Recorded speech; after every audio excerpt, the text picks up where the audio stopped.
মোথাবাড়ি অঞ্চলে বিচারপতিদের ওপর দুষ্কৃতী ও জিহাদিদের দ্বারা যে হামলা হয় তারই প্রতিবাদে এই সাংবাদিক সম্মেলন করেন আবিষ্কার ভট্টাচার্য, জেলা বিজেপির মুখপাত্র।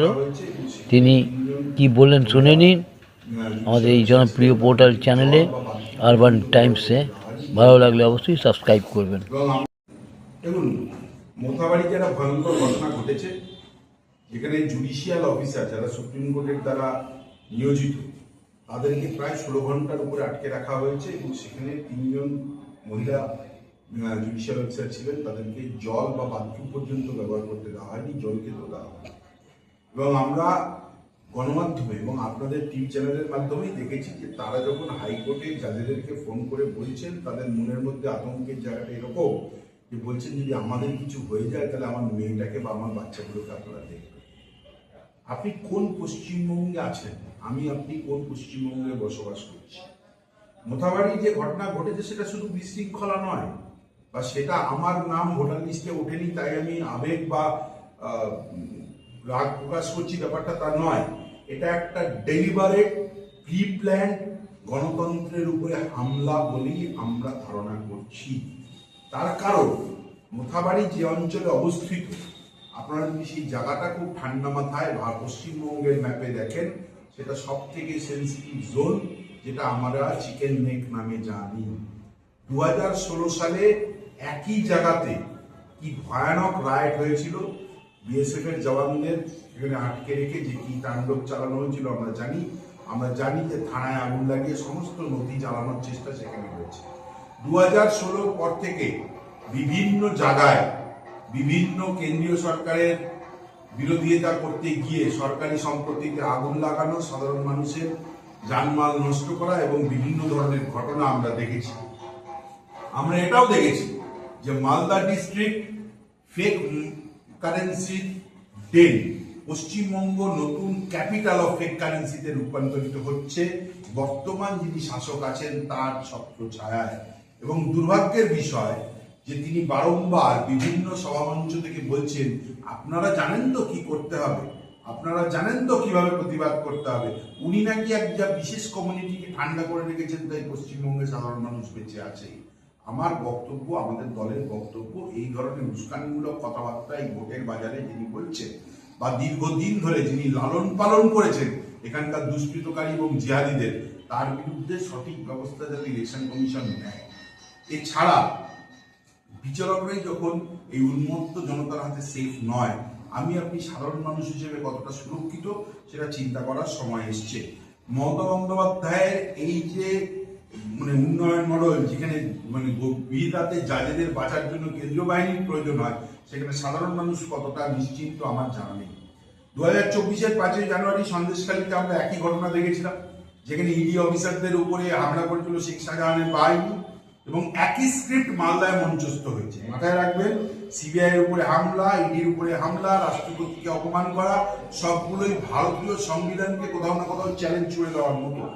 আগুন লাগিয়ে দিয়ে এখন হাত ঝেড়ে ফেলার চেষ্টা করছে মুখ্যমন্ত্রী, এটাই বিজেপির বক্তব্য। আপনারা জানেন যে উনি বলছেন যে আপনারা জানেন সব কিভাবে কি করতে হয়, মা বোনেদের ঝাঁটা নিয়ে খুন্তি নিয়ে রাস্তায় নামতে বলছেন, অফিসারদের মারতে বলছেন। আপনারা সেই প্ররোচনার ফলই মালদায় অরাজকতা হিসেবে দেখতে পেয়েছে। উনি হঠাৎ করে বললেন ওনার সিআইডি নাকি অ্যারেস্ট করেছে, পালিয়ে যাচ্ছিল বম্বে থেকে, সে কেউ বম্বে থেকে আসে। আমি আপনাদেরকে দেখিয়ে দিতে পারি, ওনারই একজন এমএলএ, বর্তমানেও ক্যান্ডিডেট বনমন্ত্রী, তার সাথে যে মেন কনস্পিরেটর ধরা পড়েছে, তার ছবি আমার কাছে অ্যাভেলেবেল আছে, আমি আপনাদেরকে দিয়ে দেবো। সুভাষিস বাবুর সঙ্গে ছবি পাওয়া গেছে একজন কো কনস্পিরেটর, এবং তার অফিসে দাঁড়িয়ে, এমন নয় যে পাশে দাঁড়িয়ে ফুল দিতে গিয়ে ভিড়ের মধ্যে ছবি তুলেছে। রাজনৈতিক নেতাদের সঙ্গে বহু লোক ছবি তোলে, কিন্তু ওরকম অফিসে বসে নিরালায় দাঁড়িয়ে দাঁড়িয়ে দাদাকে কি সব দেখাচ্ছি, নাকি দাদার থেকেই বুদ্ধি নিয়ে এলাম দিদি কি বলেছে, সেটা এখন দেখার প্রয়োজন এসছে।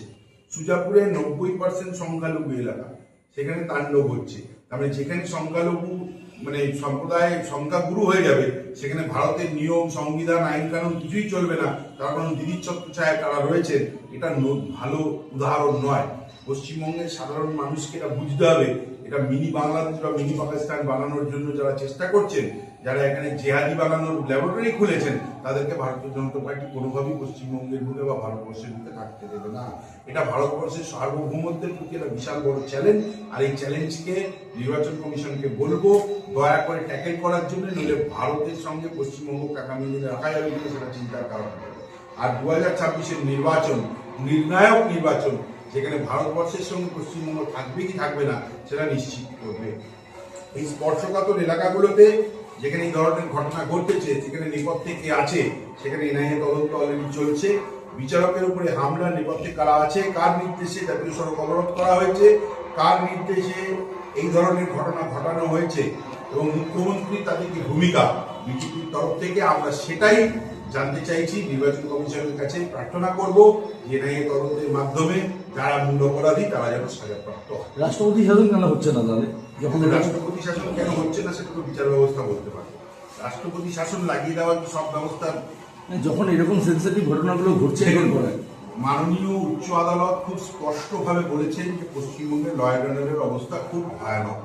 এই অবজারভেশনটাই বাঙালি হিসেবে আমাদের জন্য খুব লজ্জার। আপনি রাষ্ট্রপতি শাসন লাগিয়ে সব জায়গায় সলিউশন চাইবেন, সেটা তো সত্যি কথা নয়। কারণ মাথায় রাখুন যে পশ্চিমবঙ্গ ভারতের অবিচ্ছেদ্য অঙ্গ, যে বা যারা একে পশ্চিমবঙ্গকে ভারতবর্ষ থেকে আলাদা করতে চাইছে, সেই অশুভ শক্তিকে শাস্তি দেওয়া প্রয়োজন। এনআইএ তদন্ত করছে, মহামান্য উচ্চ আদালত সেটার উপর নজরদারি করছেন। ইলেকশন কমিশনের কাছে আমরা অনুরোধ রাখছি, যেটা ডিউ ডিলিজেন্স সেটা ওনারা করবেন। রাষ্ট্রপতি শাসন কেন হচ্ছে না? বিজেপি কোনোদিনই রাষ্ট্রপতি শাসন বা এমার্জেন্সির পক্ষে নয়। আমরা এমার্জেন্সির বিরুদ্ধে আন্দোলন করে আজকে এই জায়গায় এসেছি। মুখ্যমন্ত্রী প্রকাশ্য মঞ্চ থেকে এই ঘটনার পরিপ্রেক্ষিতে বলেছেন যে এই ঘটনা সম্পূর্ণভাবে বিজেপির দায়ী এবং গোটা বিষয়টা বিজেপি এবং কংগ্রেস একসাথে তারা হাত মিলিয়ে তারা এই ধরনের কাজ করছে বলে একটা অভিযোগ। আপনাদের একটুখানি মনে করি, আমি একটু পেছনে নিয়ে যাচ্ছি। 2016-তে যখন একই অঞ্চলে গন্ডগোল হয়, বিএসএফ এর গাড়ি পোড়ানো হয়, থানা পোড়ানো হয়, কটা লোক সাজা পেয়েছিল? সেদিনকে কার অনুষ্ঠান ছিল? তখন আপনার পুলিশ কি করছিল? আজ পর্যন্ত মূল অভিযুক্তকে আপনি ধরতে পারেন। দ্বিতীয়ত, যখন 2019 সালে সিএ এর রায় হচ্ছে, পশ্চিমবঙ্গের বিভিন্ন অঞ্চলে আমরা দেখলাম রেলের সম্পত্তি, ভারত সরকারের সম্পত্তি, আমার আপনার ট্যাক্স পেয়ারের টাকায় তৈরি সম্পত্তি ভেঙে আগুন লাগিয়ে রেলের লাইন উপরে ফেলে দিল কারা? রেলে পাথর মারলো কারা? তাদের মধ্যে কজন অ্যারেস্ট হয়েছে, কজনকে আপনি শাস্তি দিয়েছেন, কজনকে দৃষ্টান্তমূলক শাস্তি দিয়েছেন? আপনি কনস্পিরেটর, আপনি নিজে কনস্পিরেটর, আপনার দল যারা যারা আতঙ্কবাদী তাদেরকে এখানে সাহায্য করেছে থাকায়, একাধিক ফেক আই কার্ড বানিয়ে তাদেরকে এখানে থাকার জায়গা আপনারা করে দিয়েছেন। আমরা ঠিক 3 দিন আগে আজ থেকে দেখেছি প্রায় 45 জন শিশু এবং মহিলা এবং পুরুষ মানুষ শিলিগুড়ি করিডোরে নেপাল হয়ে ঢুকতে গিয়ে অ্যারেস্ট হয়েছেন এবং তাদের কাছে পশ্চিমবঙ্গের ঠিকানায় আধার কার্ড এবং ভোটার কার্ড পাওয়া গেছে। এরা কারা এবং এটা কারা করছে? এটাও বিজেপি করে দিয়েছে, কংগ্রেস করে দিয়েছে।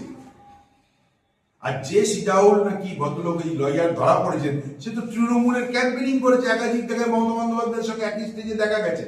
শুনুন, সব দুধেলরাই ওনার গোয়ালেরই, ঘাস খেতে এর বাড়ি ওর বাড়ি মাঝে মাঝে যায়, উনি সেটা প্রমাণ করার চেষ্টা করেন। ওই যে ওখানে দাঁড়িয়ে বলেছিল যে 30% 70% কেটে 10 মিনিটে বাঁচি দেবো, সেও ওনারই গোয়ালে। উনি শুধু গোয়ালটা ঘাস খেতে অন্য জায়গায় পাঠিয়েছেন যাতে ওনার নামে দোষ না আসে। কিন্তু মুখ্যমন্ত্রী তো বলছেন তার দলের কেউ না, এরা কেউই তৃণমূল। যখনই শুনুন, একদিকে উনি বলবেন যে 294-তে আমি প্রার্থী, আমাকে ভোট দিন, এটা অভিষেক বন্দ্যোপাধ্যায় বলছে। ঠিক আছে, আমি বলছি তো, আমি তো দায়িত্ব নিয়ে বলছি যে ওনারা দুজন সুপ্রিমো, দুজন মালিক, কোম্পানির 2 মালিক বলবে পুরো জায়গায় আমরাই দাঁড়িয়েছি, আমাদের থেকে ভোট দাও। কিন্তু বালু চাল চুরি করলে বালুর দোষ, পার্থ শিক্ষা চুরি করলে পার্থর দোষ, আরেকজন ত্রিপল চুরি করলে তার দোষ, তখন আর চুরির দায় নেওয়া যাবে না। অনুব্রত বকটুইতে 13টা লোক মেরে ফেললো, তার কোনো দায় উনি নেবেন না। কিন্তু মাথায় রাখবেন, বকটুইতে যে 13 জনকে পুড়িয়ে মেরেছেন তারা সবাই সংখ্যালঘু ছিল। তারা সংখ্যালঘু প্রীতি দেখাচ্ছে, আর সংখ্যালঘুদের কি উন্নতি হয়েছে বিগত 15 বছরে? আমি পশ্চিমবঙ্গের বুকে সংখ্যালঘুর উন্নতি কিছু দেখি। সংখ্যাগুরুদের কথা তো ছেড়েই দিলাম। আপনারা বারবার এই সংখ্যালঘুদের কথাটা বলছেন, কিন্তু মুখ্যমন্ত্রী বারবার তো বলছেন যে এই সাম্প্রদায়িক দাঙ্গা সৃষ্টি করার চেষ্টা করছে বিজেপি, উস্কানি দিচ্ছে। শুনুন, সাম্প্রদায়িক দাঙ্গা করে বিজেপিকে ভোটে জিততে হয় না। প্রুভেন মডেল আছে। আমরা আগে বলতাম গুজরাট মডেলের কথা, এখন তো ইউপি মডেল আছে আমাদের কাছে, এখন তো ভারতবর্ষের মডেল আছে, এখন তো আসাম মডেল আছে। আপনি কটা মডেল চান? আপনি আসামে যে পরিমাণ ইনফ্রাস্ট্রাকচার ডেভেলপমেন্ট হয়েছে, উত্তরপ্রদেশে যে পরিমাণ ইনফ্রাস্ট্রাকচার ডেভেলপমেন্ট হয়েছে, আপনি উদাহরণ দিয়ে দেখাতে পারবো আমি। আমার কাছে উদাহরণ রয়েছে, ম্যানেজমেন্টের উদাহরণ আছে, ল অ্যান্ড অর্ডারের উদাহরণ আছে, জিডিপির উদাহরণ আছে। আপনার কাছে কি আছে? আমরা বাঙালি হিসেবে শুধু পরযায়ী শ্রমিক হিসেবে থাকবো, আর শিক্ষিত বেকার হিসেবে এখান থেকে অন্য জায়গায় গিয়ে চাকরি করার কথা ভাববো, নাকি নিজের রাজ্যে মাথা উঁচু করে বাঁচার কথা ভাববো? উনি দাঙ্গা লাগানো, হেনা তেনা উৎসুক এখনো সাম্প্রদায়িকতায় দাঁড়িয়েছেন, কারণ ওনার ভোট ব্যাংক সরে যাচ্ছে, এটা ওনার ভয়, যে কারণে উনি চারিদিকে অশান্তি তৈরি করার সৃষ্টি করছেন। এসআইআর নিয়ে তো চারিদিকে একটা উত্তান্ত তৈরি হচ্ছে। দেখুন, এসআইআর নিয়ে আমাদের স্পষ্ট, একদম আমাদের অবস্থান স্পষ্ট। ডে ওয়ান থেকে আমার রাজ্য সভাপতি যেটা বলছেন, এবং আমরাও বারবার একই কথা বলেছি, এসআইআর এ নির্বাচন কমিশন যেদিন এসআইআর ঘোষণা করেছে, তৃণমূলপন্থী বিএলও এবং যারা সরকারি অফিসার তারা ডেলিভারেটলি লোকজনের নাম ভুল করেছে, ভুল তথ্য আপলোড করেছে, ফর্ম ফিল আপ ভুল করেছে, তৃণমূলের যারা এখানে বিএলএফ টুর কাজ করেছে তারা, এবং করে গিয়ে আজকে বিভিন্ন বিশৃঙ্খলার সৃষ্টি হয়েছে, বহু লোকের নাম বাদ গেছে। ডেলিভারেটলি এটা করা হয়েছে যাতে অশান্তি পশ্চিমবঙ্গের বুকে লাগে, যাতে মানুষ ভিক্টিমাইজড হয়, এবং যাতে মানুষ প্রশ্ন তোলে যে ইলেকশন কমিশন ভুল করেছে। ইলেকশন কমিশনের ভুল নয়, এই দেখুন আপনি সুপ্রিম কোর্টে পর্যন্ত গেছে যে বিএলও এবং বিডিও দায়িত্ব নিয়ে ভুল তথ্য আপলোড করেছেন এবং তিনি সাসপেন্ড পর্যন্ত হয়েছেন। 7 জন officer, block level officer, SDO লেভেলের অফিসার সাসপেন্ডেড হয়েছেন, একাধিক বিএলও সাসপেন্ডেড হয়েছেন, ঠিক একই কারণে যে তারা ভুল তথ্য নির্বাচন কমিশনকে দিয়েছে, পোর্টালে আপলোড করেছে এবং লোকের নাম ডেলিভারেটলি বাদ দিয়েছে। এটা তৃণমূলের প্রথম দিন থেকে চক্রান্ত ছিল, যাতে এসআইআর প্রক্রিয়া ঠিক সঠিকভাবে না হয় এবং তাদের দ্বারা যে ভুয়ো নাম ঢোকানো আছে সেই নাম যাতে বাদ না যায়, যাতে জেনুইন ভোটার তাদের নাম যাতে বাদ যায়, যাতে মানুষের মধ্যে আক্রোশ তৈরি হয় এবং পশ্চিমবঙ্গে যাতে অশান্তি হয়, জনরোষের সৃষ্টি হয়। এটা তৃণমূল ডে ওয়ান থেকে প্ল্যান করেছে। আজকে সেই প্ল্যান ভেস্তাচ্ছে, আর ভেস্তে যাচ্ছে বলেই তৃণমূল হিংসার পদ্ধতি দিচ্ছে। ফাইনাল তালিকায় যাদের নাম বাদ হয়েছে এই বিষয়ে জেলে দাঁড়িয়েও কিন্তু এই কালিয়াচক্রান্তের মূল ধৃত মোফাক্কেলুর ইসলাম সে একদম চ্যালেঞ্জ করে বলেছে এই আন্দোলন ততক্ষণ অবধি চলবে যতক্ষণ না যাদের নাম বাদ হয়েছে, ডিলিট হয়েছে, তাদের নাম তোলা হচ্ছে। শুনুন, আমি একাধিক ভিডিওতে দেখেছি, এই দিয়ে এইএসপি করে না চেঁচিয়ে প্রত্যেকটার একটা ডিউ ডেলিজেন্স আছে। যদি আমারও নাম বাদ যায়, আমি আপনাদের অবগতির জন্য বলছি, আমি ভিডিও করেও বলেছি, মিডিয়া লোকেরা সকলে জানে যে আমার নামেরও নোটিশ হয়েছে, আমাকেও হিয়ারিং এ যেতে হয়েছে। আমি নিজে দাঁড়িয়ে থেকে হিয়ারিং এ ডকুমেন্ট দিয়ে অ্যাপোনেন্ট অথরিটিকে স্যাটিসফাই করে নিজের নাম ভোটার লিস্টে তুলেছি। আমি কিন্তু রাস্তায় দাঁড়িয়ে রাস্তা অবরোধ করি। যেটার যার নিয়ম আছে সেই নিয়ম অনুযায়ী আপনাকে যেতে হবে। আপনি জাতীয় সড়ক অবরোধ করে দেবেন, জাজেদের আটকে রাখবেন, সেটা জাস্টিফিকেশন নয়।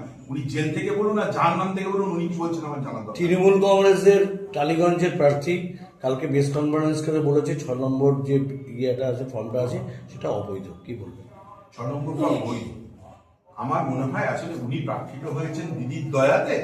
জনপ্রতিনিধি আইন 1951 উনি গোটা বই, একটা বই পাওয়া যায়, বেয়ার অ্যাক্টও পাওয়া যায়, এক্সপ্লেন্ড পাওয়া যায়, একটা মোটা বই, ট্যাক্সম্যানের পাওয়া যায়। আমি কোম্পানির নামও বলে দিলাম, 325 টাকা দাম, কিনে পড়তে ওতে সব লেখা আছে কোন ফর্ম বৈধ, কোন ফর্ম অবৈধ। 294টা আসলে একবার মমতা বন্দ্যোপাধ্যায় বলছে ওনার মুখ, আর অভিষেক বন্দ্যোপাধ্যায় বলছে ওনার মুখ। মানুষ কাকে ভোট দিয়ে বলে একবার বললো? দেখুন, মানুষ বিজেপিকে ভোট দেবে, তার কারণে মালকিন আর মালিক এদের দুজনের চরিত্র বিগত 16 বছর 15 বছর একদম স্পষ্ট। এরা আর যাই করুক পশ্চিমবঙ্গের উপকার করতে পারে না নিজেদের সম্পত্তি বৃদ্ধি ছাড়া। তাই মানুষ বিজেপিকেই ভোট দেবে। এবার এরা অস্তা চলে যাবে। অভিষেক বন্দ্যোপাধ্যায় যে দাবি করছে যে 6 নম্বর ফর্মগুলো অনেকগুলো জমা পড়েছে ইনলিগাল ভাবে। ইনলিগাল ভাবে কেন? আমার নাম যদি বাদ যায় আমি 6 নম্বর ফর্ম জমা দিতে পারি না? আমার অধিকার নেই? আপনি ধরে ধরে নাম বাদ দিয়েছেন আপনার বিএলওদের দিয়ে, তা আমরা যাদের কেউ নেই তাদের বিজেপি আছে, আমরা সকলেরকে হেল্প করে একসঙ্গে ফর্ম জমা নিয়ে জমা করেছি, তাহলে কি অপরাধ করেছি? নির্বাচন কমিশন তো আমাকে জায়গা দিয়েছে জমা করা। আমরা তো 7 নম্বর ফর্ম জমা করতে গেছিলাম, আপনাদের এসডিও নেই। যখন নাম কেটে গেছে তখন আমরা বাধ্য হয়ে 6 নম্বর ফর্ম জমা যখন করতে গেছি, তখন ওনাদের কি সমস্যা হচ্ছে? ওনারাও জমা করুন যাদের নাম কেটে গেছে। ওনার কোনো আইডিয়া আছে তিনি কি বলছেন? উনি তো আমাদের এখানকার লোকজনের সম্বন্ধে বাইরে কথা বলেছেন। আরে যারা মিড লাইনে কাজ করে তারা দীর্ঘদিন আগে ওপার থেকে এসছেন, তারা কেউ বিহারি নন। নর্মাল ধুম করে বলে দেবেন না লোক বিহার থেকে নিয়ে এসছে। অভিষেক বন্দ্যোপাধ্যায় পশ্চিমবঙ্গের ডেমোগ্রাফি সম্বন্ধে অবগত নন। কালীঘাটে 7 তলা বাড়ি থেকে নিচে নেমে কোনোদিনও রাজনীতি করেন। খেটে উঠলে বুঝতাম। ধন্যবাদ। ধন্যবাদ। সেকেন্ড হ্যান্ড মোবাইল কিনবেন বা বিক্রি করবেন, এক্সচেঞ্জ করতে চান পুরনো phone? Pappu mobile, Naihati Hazinagar fire ব্রিগেডের ঠিক পাশে আপনার মোবাইলের সেরা ঠিকানা। Samsung, Redmi, Realme, Oppo, Vivo, iPhone সহ যে কোনো ব্র্যান্ডের মোবাইল এখানে পাবেন 50 থেকে 80% ছাড়ে, তাও আবার গ্যারেন্টি সহকারে। হোলসেল ও রিটেল দুই পাওয়া যায়। এছাড়াও আছে mobile cover, tempered glass, earbuds, smart watch, এক ছাদের নিচে সব। দোকান খোলা থাকে প্রতিদিন সকাল 10টা থেকে রাত 10টা পর্যন্ত। আজই চলে আসুন পাপ্পু মোবাইলে। যোগাযোগের ফোন নাম্বার 9748482727। এছাড়াও ফেসবুক, ইউটিউব, ইনস্টাগ্রামের মাধ্যমে আপনি সরাসরি যোগাযোগ করতে পারেন আমাদের সাথে।